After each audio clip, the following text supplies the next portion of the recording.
Okay guys, so we have this class opener, which is just reviewing simplifying rational expressions. On all of these, 1 through 4, you have to factor so you could get multiplication, so you could cancel things out. So on number 1, the numerator, we're going to put the x and the x, and you think what times what is the c value that if you combine together is the b value, and that should be, you could clearly see it's negative 5 times a positive 3. Because negative 5 times positive 3 is negative 15. If I add it together, it does give me the negative 2. So we have factored the above quadratic trinomial. Let's do the same for the bottom one, x squared minus 9. So we have an x and an x, and we think what times what is negative 9, that if I combine together is the middle value b, and there is no b. So what times what is negative 9 that will cancel out when you combine it? A positive 3 and a negative 3.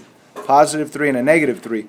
So of course, now that you have multiplication, the binomial times a binomial over a binomial times a binomial, you cancel out the terms that are alike, which happens to be the entire binomial x plus 3 with the entire binomial x plus 3. So your final answer is x minus 5 over x minus 3.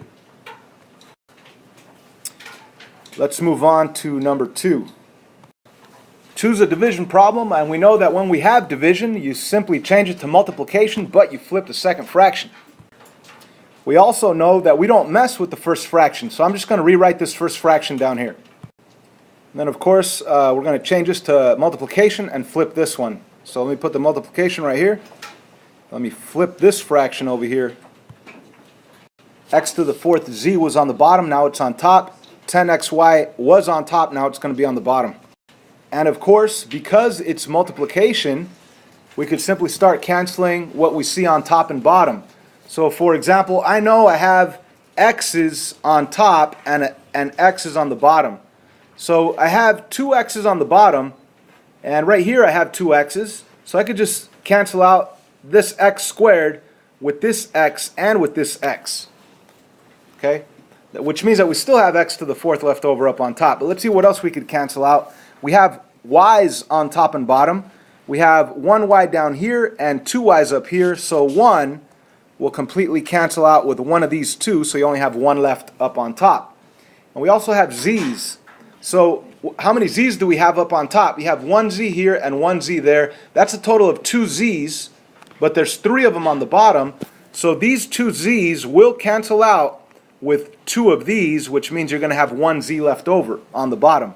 So our final answer is going to be 8x to the 4th y over 10z. And I said final answer, but that's incorrect. Because we could reduce the 8/10. You could reduce by 2 and you'll get 4/5. So that'll be a 4 and that'll be a 5. So there's your final answer. Just pretend that the 8 and the 10 aren't there. It's really a 4 and a 5. 4x to the 4th y over 5z. Moving on, number 3. So for the sake of time, I'm just going to factor it. Factor every part of it. The top left. Before factoring, it's kind of out of order. It's not in standard form. Your x squared should be first and this should be second. So you need to move that negative 3x squared to put it in the front, and this positive 3x to put it second. So zooming in on this, we switched it.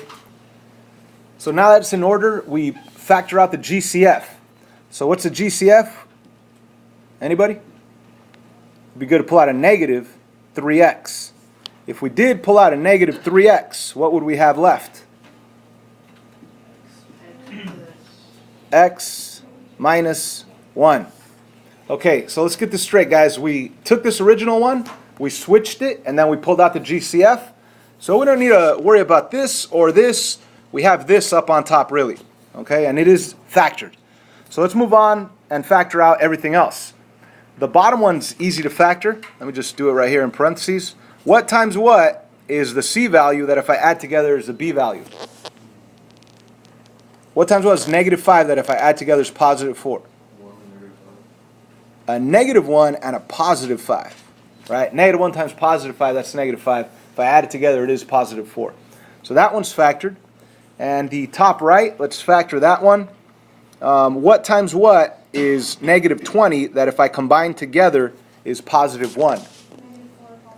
There you go, -4, +5, perfect. And the bottom 3x, there's obviously nothing to factor because it's a monomial. So because we do have multiplication between the two fractions, we could just cancel out whatever is alike on top and bottom, like this x plus 5 and this x plus 5, those are gone.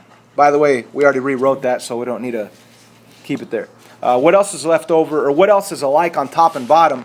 Well, we have this x minus 1 binomial up here and the x minus 1 binomial down there. So let me cancel out the x minus 1 with the x minus 1. This x minus 1 disappears because it cancels out with that one. And now what's left? We have a 3x up here, even though it's negative, and we have a 3x down here. That's fine. You could cancel out the 3x's, and there's still going to be a negative sign left over up on top. So this 3x cancels with these 3x's, and there's still a negative sign left over up on top. So what do we have left over on top? We have this negative sign and also the binomial x minus 4. What's left over on the bottom? Nothing. So our final answer will be negative parenthesis x minus 4. That's an acceptable answer. You could also write this as negative x plus 4 if you wanted to. Now there's no need to put over 1 because anything over 1 is the same value. Number 4, the division has to change to multiplication. The first fraction is going to stay the same, and the second fraction is going to flip. Okay, so now we're going to factor everything possible. This bottom one, I could pull out a 2. If I pull out that 2, I'll have an x minus 5 left over. We still have the multiplication. On the top right, what times what is 30? That if you add together is negative 11. That'll be a negative 5 times a negative 6. And on the bottom, we could pull out a x, which means that we'll have x minus 6 left over. And then we cancel out whatever's alike on top and bottom. For example, the x minus 5 with the x minus 5, the x minus 6 with the x minus 6, and even this x right here and this x will cancel out also. So our final answer is 7/2. Yay. Let's move on. So let's jump to today's section of our notes, 8.2. And today we're going to be adding and subtracting rational expressions. Now, I know that adding and subtracting sounds easier than multiplying and dividing, but it's really harder, right? I mean, if I said, what's 2/7 times 3/14, that's pretty easy because you just multiply 2 times 3, 7 times 14, and you get your answer on top of an answer, which is your answer for the fraction. However, when you're adding or subtracting, you need a common denominator, right? That's what it says here. You must obtain a common denominator. So, when I look at this first example, what is my common denominator? 14. So, what I encourage you guys to do is write it, the common denominator, right below. So, we're going to rewrite both fractions right below with the common denominator. And then you go through the motions of, how do you change this 7 to become that 14? Oh, I multiplied it by 2. So, what I do to the bottom, I must do to the top. So, I'm going to multiply 2 times 2 and get 4. After all, 4/14 reduces down to 2/7, which means it's the same exact fraction. It just looks a little different, right? 5/10 is the same thing as half. It just looks a little different. 2/7 is the same thing as 4/14. Now, the other one's already 14, so the 3 you're just going to bring it down. I guess you could ask yourself, what did you do to the 14 to get 14? You didn't do anything, so I don't do anything to that 3. Bless you. And now that we have a common denominator, now we're able to add the top with the top. So if I wanted to show my work, I would put 4 plus 3 over the common denominator 14, which would be 7 over 14. There's my answer. You get it? I was going back to the 6th grade, right? 5th grade. Let's move on. Wait a minute. I apologize. I did forget to reduce. The final answer should be 1/2. Because whenever you're able to reduce a fraction, you should reduce it. Okay, but that's how you need a common denominator to be able to add or subtract fractions. So on number 2, we have 1/2 minus 1/3. Now we need a common denominator. What's that common denominator going to be? It's going to be 6. So again, I recommend you rewrite both fractions, but with the 6 on the bottom, and then go back and ask yourself, how do I change this 2 to become a 6? I multiply it by 3. So what you do to the bottom, you must do to the top. So 3 times 1 is 3. Now on the other one, what did you do to the 3 to get a 6? Well, you multiplied it by 2. And what you do to the bottom, you must do to the top. So 1 times 2 is 2. And of course, there is subtraction between these guys. And now that we do have a common denominator of 6, we could now combine the numerators. So to show my work, I'm going to put the 6 on the bottom and then the 3 take away 2 up on top. Obviously, answer is going to be 1/6. There's nothing to reduce. That's it. Done. So when we add and subtract variable expressions, it's the same exact thing. You need a common denominator to be able to add or subtract the numerators. And this next detail is super easy. If you already have a common denominator, you simply subtract 5 take away 3, right? 5 take away 3 is 2, and you put it over that common denominator 8, which is 1/4. Done. Now it says these same rules apply when you're adding and subtracting rational expressions. So up on the top right of our paper, we could add and subtract rational expressions. They're really easy, especially when you have a common denominator. Because when you have a common denominator, all you got to do is subtract or add the top of the top, the numerators. So right here, the common denominator is 8x.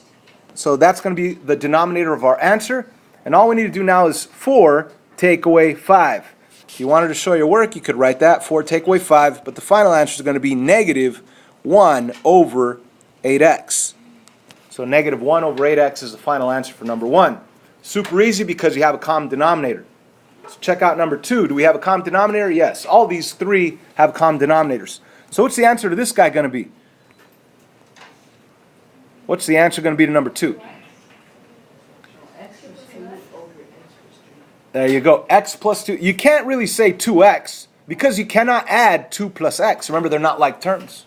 If it were x plus x, yeah, it would be 2x. Right here, 2 plus x, a number plus a variable, you can't really do that. So 2 plus x is 2 plus x, but we could write it in order at the very least and say x plus 2, the variable first and the constant second. Now it's going to be over that common denominator, x plus 3. Cool. That's it. That's your answer. And this is the next section, 8.2. It's not that bad. It's pretty easy. Well, it's actually only easy when you have a common denominator already. So right here, what's the answer going to be if we already have a common denominator? That means that the denominator will stay the same, x plus 3. X squared plus 6. Close. 2x, right? X plus x is really 2x. And then the plus 6, you just bring it down, and you have 2x plus 6 over x plus 3. However, just like if we had the fraction 5/10 as an answer, would we leave 5/10 as an answer, or would we do something to it? We would reduce it, right? Yeah. So what would we do to this guy? We need to reduce it. Now, how do we reduce? How do we simplify it? Remember, always try to pull out a GCF if you have one. And on the top, you could actually pull out what? A 2, bless you. So when you pull out that 2, what's going to be left? An x plus 3. So there's the factored form of the numerator. And now you see that you have an x plus 3 on top. That cancels out with an x plus 3 on the bottom. If you treat it like a binomial, it's all together. So what's your final answer? It's just 2. So it's cake when we have a common denominator. It's really easy when we have a common denominator. You're going to love those questions if you see them on quizzes or tests. However, here's an example without a common denominator. You cannot add these two fractions together. You can't say, oh, 2 plus x is going to be on the top. It doesn't work that way because these guys are different. Now, because we are out of time on this video, we're going to pick it up on video 2 right here, adding fractions that don't have a common denominator.